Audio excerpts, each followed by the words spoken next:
This is the On the Pony Express podcast, part of the On3 network. Check out all the SMU coverage you need at ontheponyexpress.com. Now, here's your host, Billy Embody. 1, 2, 3, let me go.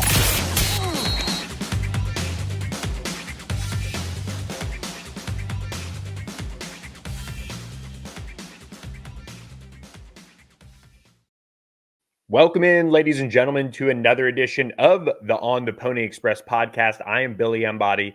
Thanks for listening. We have a lot to get to. We're going to be joined by David Hale of ESPN, senior writer for them, who covers the ACC in particular very closely. And also, I loved his joke on Twitter. I didn't bring it up to him, but he's out there covering the NCAA tournament and all of those things going on right now with March Madness. And he said, I posted a picture of the drink choices for North Carolina fans, and it's just a big block of wine. And said something about he's ducking behind all the cheese boards getting thrown his way, which also he said is a compliment. He loves his wine and cheese.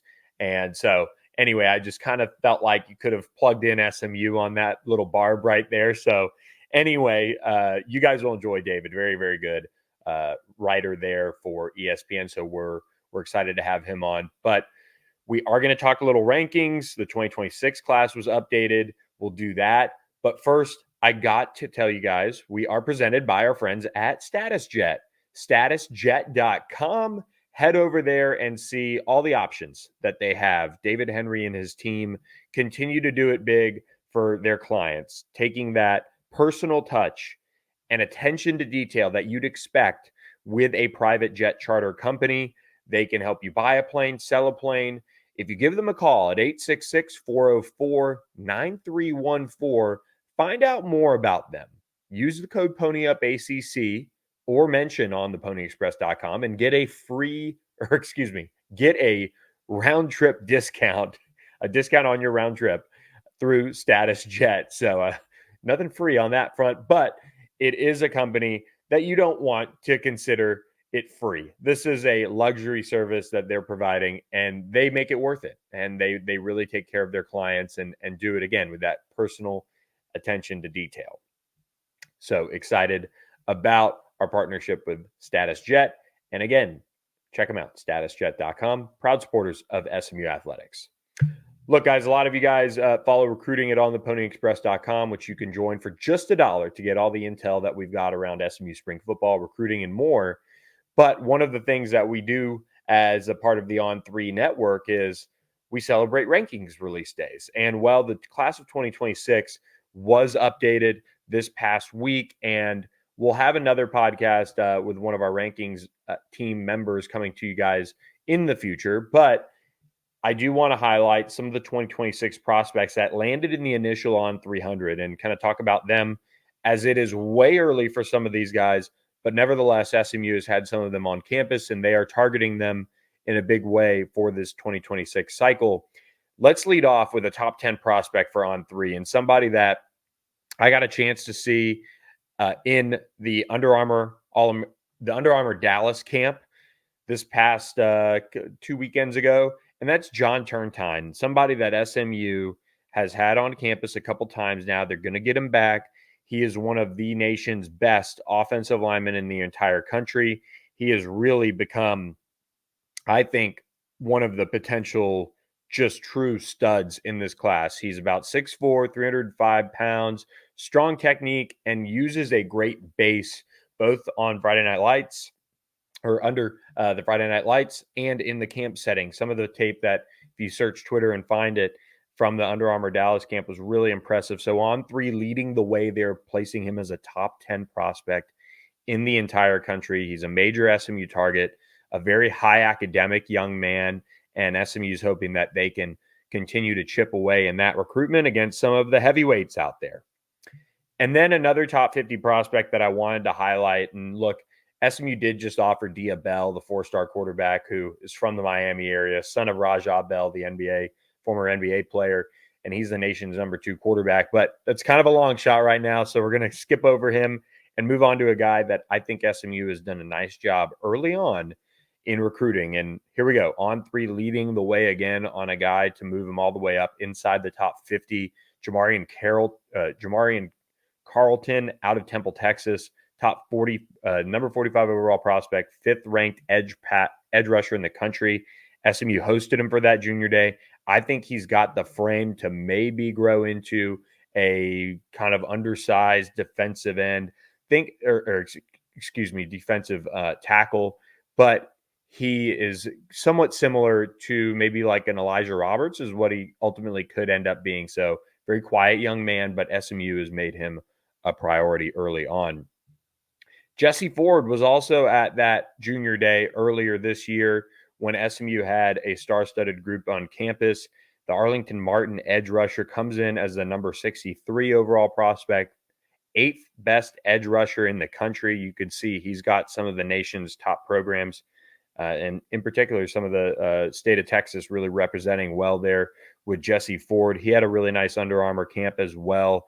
And Cody Belair, one of our national scout, mentioned that his terrific showing at the Under Armour Dallas sealed his spot in the On 300. He was really able to show off his length and athleticism in that camp, and that is really one of those guys that, again, On3 leading the way. We go dip outside the state of Texas for a prospect that some people might say, who's that? Well, I was out at Brentwood Academy in the Nashville area. Shavar Young is a prospect that played both ways for BA, and also that's where former SMU assistant Colby Cameron is the offensive coordinator there, last I checked still. Shavar Young checks in as the 116th overall prospect, top 10 corner nationally. Ricky Hunley's been putting in some work here and hoping to maybe get the tires to spin a little bit more on him. But he's a two-way prospect, but SMU targeting him for the defensive side of the ball. He's really blown up with offers. I think he had two touchdowns in that game that I went and saw. Brentwood Academy couldn't come out on top, which, by the way, I think that game had like 7 total possessions between the two teams. So a little bit of different football than some of the high-flying stuff we sometimes see in Texas. But Shavar Young really, really impressed me in that one. Coming back to the state of Texas, speaking of impressive, Duncanville edge rusher Kevin Ford, KJ, checks in as the 151st overall prospect in the country, the 12th best edge rusher in the nation. Look, KJ is a very impressive prospect from a physical standpoint, and SMU is obviously pressing here in a big way, and they've got stiff competition here to land a guy like Kevin Ford, and rightfully so. I mean, when you're that good, it sometimes takes a lot to get you on board. But the thing about SMU here with KJ is that they've really been able to hone in on, I think, the idea of building something as a Dallas kid. Calvin Thibodeau and the staff has really done a nice job with him. He's stopped by campus multiple times. Obviously, the Duncanville pipeline is big, but SMU just needs to keep getting him on campus. He's expected to visit at some point this spring as well, so we'll be watching for that. But when you flip over to the offensive side of the ball, somebody that could go up against him in practice if SMU gets its way is Prosper offensive tackle Zayden Crimpin. He comes in as a top 200 overall prospect, 14th best offensive tackle in America. SMU leads the On3 RPM. You see OU, you see Baylor, you see Texas A&M. Well, the thing about Zayden is he's going to come back again for another visit. He was there for the junior day earlier this year. He's coming back on Friday for SMU's Friday Night Lights practice, where they'll have, again, a lot of their top targets on campus, watching spring ball, getting around the program. And if you've noticed a theme, a lot of these guys have been able to get to campus early on in their recruitments, and Ryder Mix is no different. And Mix was also at that SMU junior day as well, which you see why they lead the On3 RPM. He's at Frisco Lone Star, which is where SMU is also targeting a 2025 4-star wideout, Bryson Jones, who we got to see at the Under Armour All-America camp in Dallas.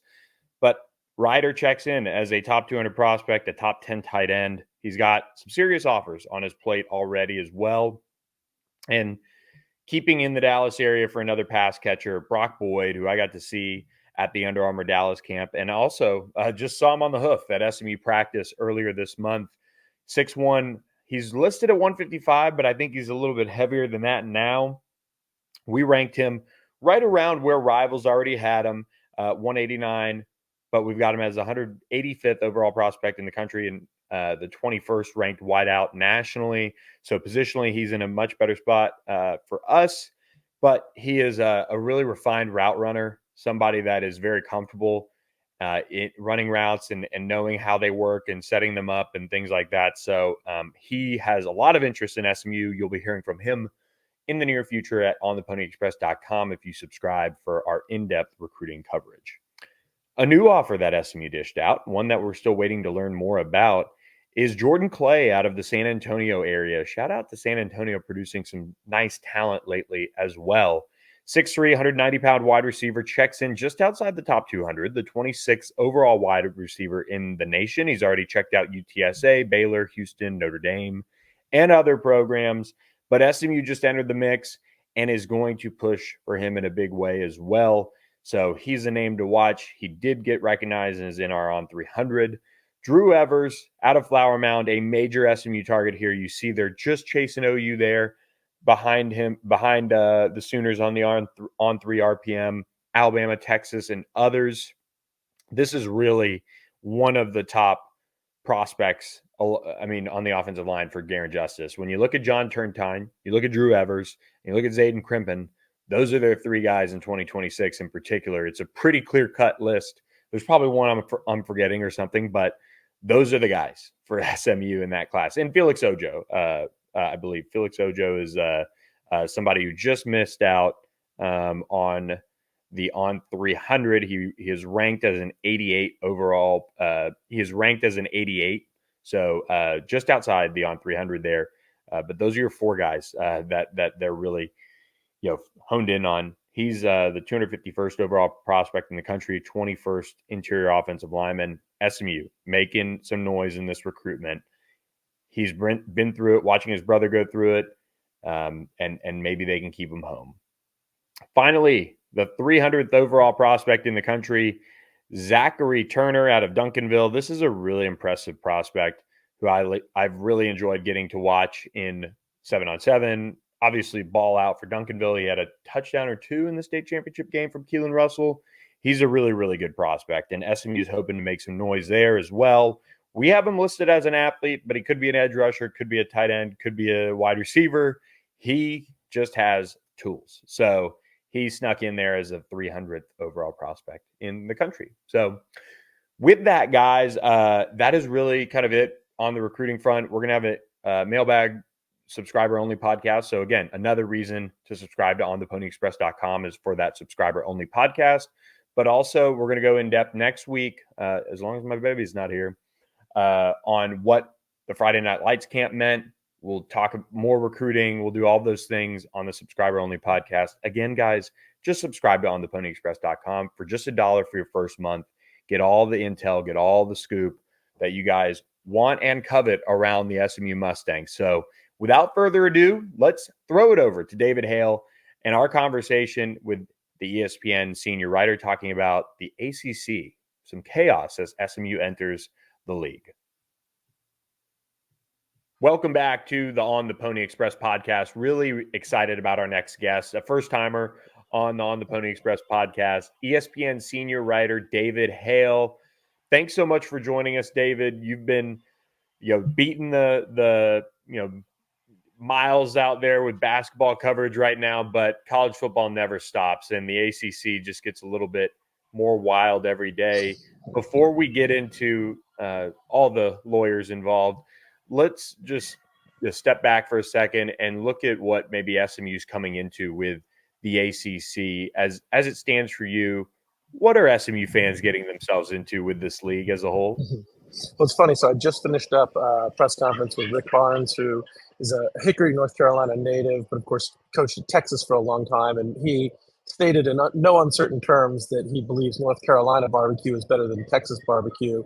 I would be very interested to see if SMU fans agree with this as we get into ACC season. I know they're going to trip out to Duke. So if you need some barbecue recommendations in the Carolinas, I'll be happy to provide those as well. Look, I maintain that the ACC has not consistently been the best league. I don't think there's really any analytical argument to argue with that, but it is a lot of fun. It is a league that I think is largely pretty evenly balanced, at least certainly in the middle. You see a ton of fun teams that play in a lot of different strategies, offensively, defensively. I think it is and I should add, I think SMU is a really nice addition to that. I'd be very interested to see. Rhett Lashley has, of course, spent a good bit of time in the ACC, so he knows the trail pretty well. And I think this is going to be one of the most interesting seasons in the league, too, because, Clemson is still going to be very, very good. But they're coming off 3 years in which they've not hit the mark that they expect for themselves. Florida State, I think, is still going to be very, very good, but there's a ton of turnover from the way, from that team last year. Louisville should be good again. Miami has recruited really well. Can they actually turn that into on-field success? Carolina, has had its moments. There's a lot of teams that I think have a chance to be good B plus, A minus teams. I'm not sure if there's that elite team this year. So I think the mix is going to be really interesting and fun. And for this league, there is, when you look at the standings, you'll see an NC State up at the top. You'll see Clemson, down, I think, 5th or 6th this year. Miami's kind of the Texas A&M of the ACC. tons of resources, just haven't figured it out just yet. But do you think that SMU has a chance to make some noise in the early goings of their ACC tenure? Yeah, so, it's funny because I was, for better or worse, a part of ACC coverage way back in 2013 and 14 when we had Pitt, Syracuse, and Louisville join the league. And all, Pitt and Syracuse coming, and well, actually, I guess all three coming from the Big East. But one of the things that I heard consistently from their coaches at the time, and I think largely proved to be true, is that the top of the depth chart, I think, matches up really well and holds up well. It's when you get through the course of a long and grueling and physical season, do you have the depth to sustain it over 12 games? And so I think, to me, if I'm looking at SMU, I think certainly at the top of the depth chart, they're going to match up pretty well with most teams in the ACC. But as you take the physical punishment of a full season, do guys hold up over the course of the season? And B, when they inevitably don't, a few of them inevitably don't, do you have that second level of guys that can step in and really make an impact? I think just depth is probably the absolute biggest thing right now if I'm looking at SMU and where they match up against the rest of the league. Do you have an early favorite to win the league this upcoming season? I know we're not even into April yet. Spring games haven't wrapped up, but I mean, who doesn't love a good early prediction? Yeah, I guess if you twisted my arm, I'd probably say Clemson. So much resides on the quarterback there. They just have not. I looked up this stat a few weeks ago, and it's sort of mind-boggling. From 2015 to 2020, when they made the playoff every year, they led the ACC in total QBR cumulatively. Over the last 3 years, when they haven't made the playoff at all, they've still been quite good, but haven't made the playoff at all. They are 14th out of 14 in the ACC in total QBR. So it is, to me, I think there's a lot that goes into how good the quarterback is, and they've not had great O-line play. The receivers have been a mixed bag. They, of course, have changed play callers in that span too. But at the end of the day, the QB play has to get better. And if it does, I think that they are the team to beat. If it doesn't, Florida State, how much have they reloaded versus kind of rebuilding? The roster at Miami looks really good on paper. But, again, A&M. So, although I should say they beat A&M last year, so they've at least got that in their pocket. Yeah, you're absolutely right. And we're chatting here with David Hale. You can follow him on Twitter, David Hale, joint Hale. He's part of ESPN's coverage. And look, you had a great thread on this as it's time to pull the Band-Aid off. But reading where you assess the Clemson, Florida State lawsuits that are against the ACC right now, and obviously the league's fired back with FSU. I don't think, at least from my vantage point, things are as bad as maybe they seem with these lawsuits that were gonna, it's like having a house, right? You want to renegotiate a deal you signed 8 years into it because you just want to. It's going to be something that's really interesting to see it tested in court, the grant of rights, TV contracts, all of those things. What's your vantage point on this, though, as another lawsuit gets filed? Yeah, I think the desire when stuff like this happens is to jump ahead to what's the end game, how does this all come out, and anybody who says they've got an answer on that is lying to you, because a grant of rights, as it is currently construed, has never been tested in the court of law. There's never been an adjudication about the legality of a grant of rights. Texas and Oklahoma, when they left the Big 12, I mean, they waited around for an extra 3 years and then bought out the last year, which the Big 12 was fine with doing at that point. The ACC's grant of rights runs through 2036, so it is something where, like, it's the argument is basically it's such a long time that Clemson and Florida State felt they had to challenge it, and it's such a long time that I don't think there's an easy out from the ACC standpoint either. There's no incentive for them to negotiate it. So what's the end game on this? We're a really long ways away from it. So right now we're still bickering over venue.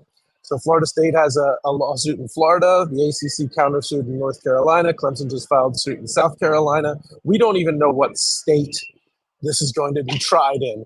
And the other side of this, and I've really tried to make this explicitly clear with folks because I think it's really important, is there is certainly a possibility that we get to some sort of judgment and it is ruled in a very narrow sense, like, okay, the ACC and their specific grant of rights with Florida State misled Florida State about XYZ, and that's why they're allowed out of it. But to fully suggest that a grant of rights does not hold up in a court of law, that it is not legal if it impedes business practices, would have such far-reaching effects well beyond Florida State and Clemson, well beyond the ACC, into effectively how we negotiate media rights packages in general. And I very much wonder what kind of court wants to wade into those waters, because it seems particularly problematic to me.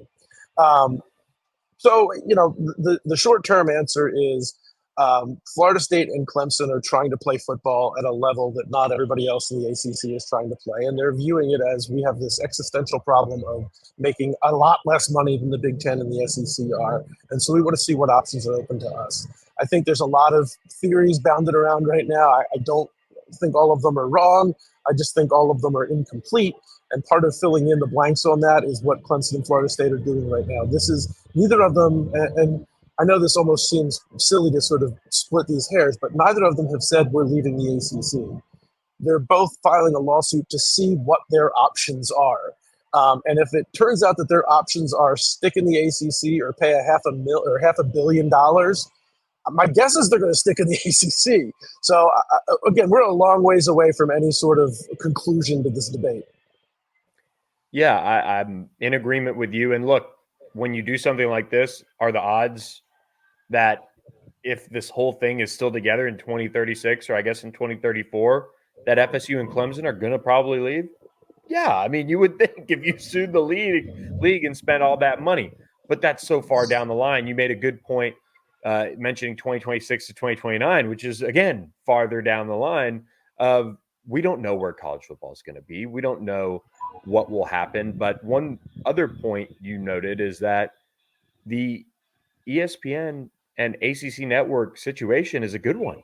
I mean, right. SEC network has only 2 million, I say only, but only 2 million more subscribers, I believe, on that network than the ACC. On top of that, ESPN has all that ACC content on a relatively cheap deal. And so why would they blow that up in the next couple of years? Yeah, you bring up a lot of really good points here. And the motivation for ESPN to blow this up, there's people who think ESPN is sort of pulling the strings behind the scenes. That's just nothing could be further from the truth. I think that there is Like ESPN owns basically is in business with the SEC and the ACC. They have a good deal with the ACC. They don't want to lose Florida State and Clemson. Why would they do this? It doesn't make any sense. I think there is maybe some thought if you're Florida State and Clemson, that a move like these lawsuits sort of sends a message to ESPN like, hey, maybe you need to come to the table and work on a better solution to this unless you want this to blow up. And look, a lot of I think this is they're looking for leverage. You're playing poker and you don't have a lot of cards to play. You do the best with what you've got. And at this point, it's you're either all in or you're cashing out, and that's where Clemson and Florida State are at right now. So I think that's part of it. The other thing, and I'm glad you brought up sort of the 26 to 29 window, because every AD that I talk to, every administrator that I talk to, every commissioner that I talk to says more or less some version of the same thing, which is we are in a fundamentally unstable time in college sports. And what today is markedly different than 5 years ago, and probably markedly different than 5 years from now. So a lot of, I think, what Clemson and Florida State are doing and why they're doing it now is about trying to make sure they are best positioned for whatever the future looks like. And frankly, that's not a whole lot different than the people who scratch their heads and say, why would SMU take zero revenue from the ACC to join? It's because they want a seat at the big boy table, and everybody's looking to be best positioned for what comes next without ever being entirely sure of what next exactly looks like. Yeah, it is. And we haven't even, and again, a lot of this is opinions on what ends up happening in the finality of, or at least whatever the final picture looks like, what college football and college athletics is, jumping way ahead to that. And that's where all the opinions come from. We sit there and opine that some people might think that there's going to end up being a breaking away of the Big Ten and the SEC. Well, all these ACC schools that could be in that picture, all the Big 12 schools that could be in that picture, they all have a grant of rights too. Those things that are going to be really hard to be figured out. Obviously, this Clemson FSU lawsuit could be a major impact kind of on that, but there's a lot of we don't know in the end. But right. This is a big league though overall, which is good. They have some really good brands, and they do have a lot to bring to the table. And one thing that I do think is kind of funny. Yes, Clemson, Florida State, they're the class in terms of the football. I mean, they're the big names. They're what people think about, and they are a cut above pretty much every team in the league in that sense. Maybe Miami, the Big 12, they're all the same. They're all kind of the, just middle of the road, average programs. Some can win and things like that. But, when you look at the ACC, they do have some name brands, both in basketball, both in football. And, who knows? This thing can be resolved at some point, and unequal revenue sharing could be on the table too. Yeah, and I mean that's a big part of it, and the agreements with SMU, Cal, and Stanford have certainly opened the door to that conversation. The success initiatives, which is a thing that was negotiated within the ACC last year, which basically says, like, if you're winning, you get a bigger slice of the pie. Is the short explanation. There is a much more nuanced explanation of that I won't get into. But yeah, I mean, I think they're looking. You're looking at ways to say, how can we keep everybody sort of happy with what they're aiming to do? And I think, there are schools that would love to win at football, but they're not as all in on that. They're not as live and die by that as Clemson or Florida State is. And the reason that this is happening at Clemson and Florida State and not at, Pittsburgh and Louisville is because there is a window for Clemson and Florida State to aim for something higher. And so they feel that's necessary. And, those are schools both too, I should say, that are recruiting against teams in the SEC that within their state that they've got to sort of keep up with the Joneses. So are there avenues to making this work? Yeah, I mean, are they easy avenues? No. Are they going to be palatable to a lot of people? No. But we're in a position now that if you're not in the SEC or the Big Ten, you're choosing between bad options. There's not this panacea out there that just everybody's been ignoring. It is all bad options. Look, we'll wrap up with this, completely change the subject, kind of get back on a little bit of fun here. Just one question on ACC basketball. SMU, they're 2 years into the Rob Lanier era. He improved the program this year. They are, maybe we'll see that they end up making a move here as they go into the league, as they lost 5 of the last 6.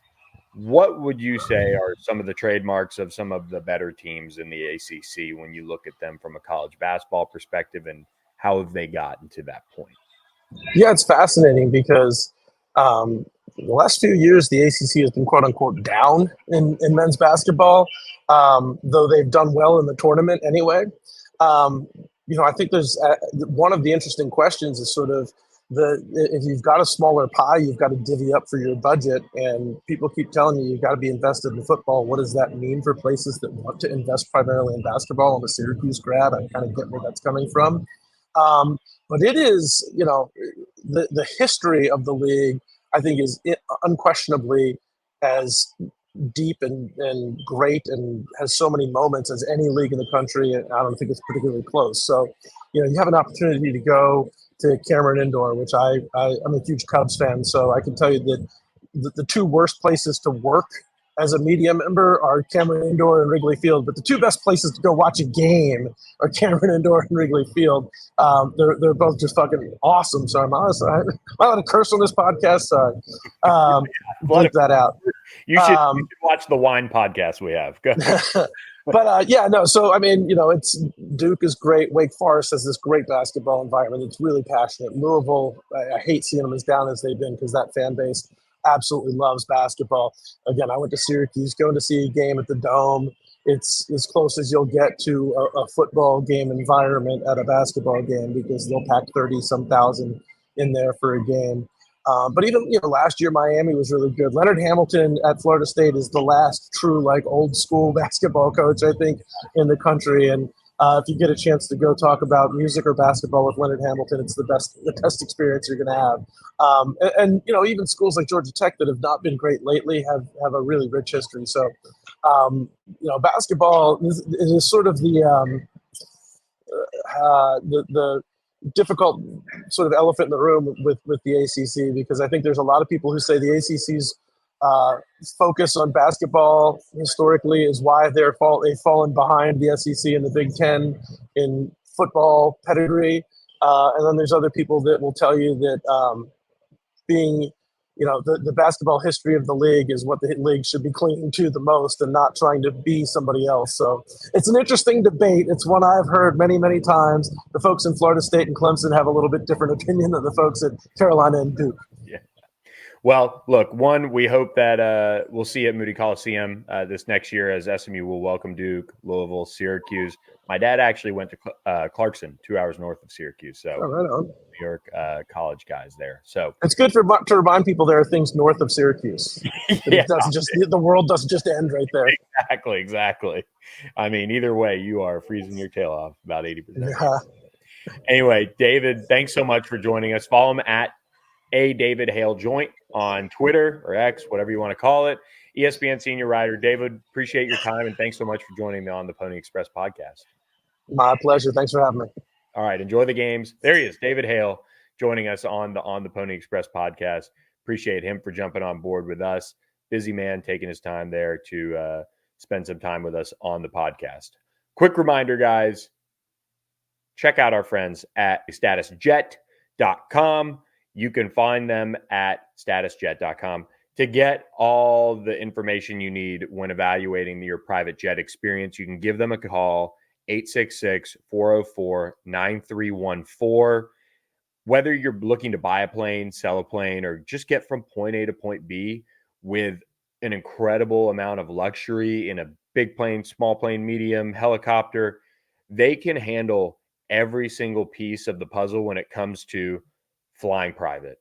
They can help you out with that. And whether you're in the business of taking jets for work, or whether you want to plan a big trip with family and friends, or a last minute trip and you've got to jump on a plane, Status Jet can handle every request you have and organize it with that level of quality you'd expect. Use code PonyUpACC for a discount on a round trip flight, or mention on the ponyexpress.com and get that discount on a round trip flight through Status Jet, proud supporters of SMU athletics. So hope you guys enjoyed that interview with David Hale.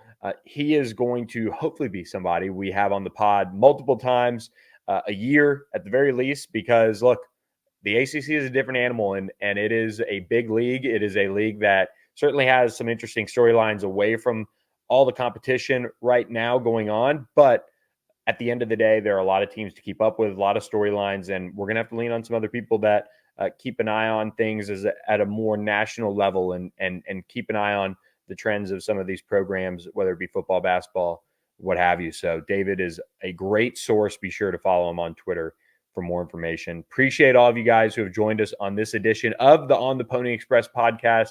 Hit that subscribe button to our YouTube channel or wherever you catch our podcast at.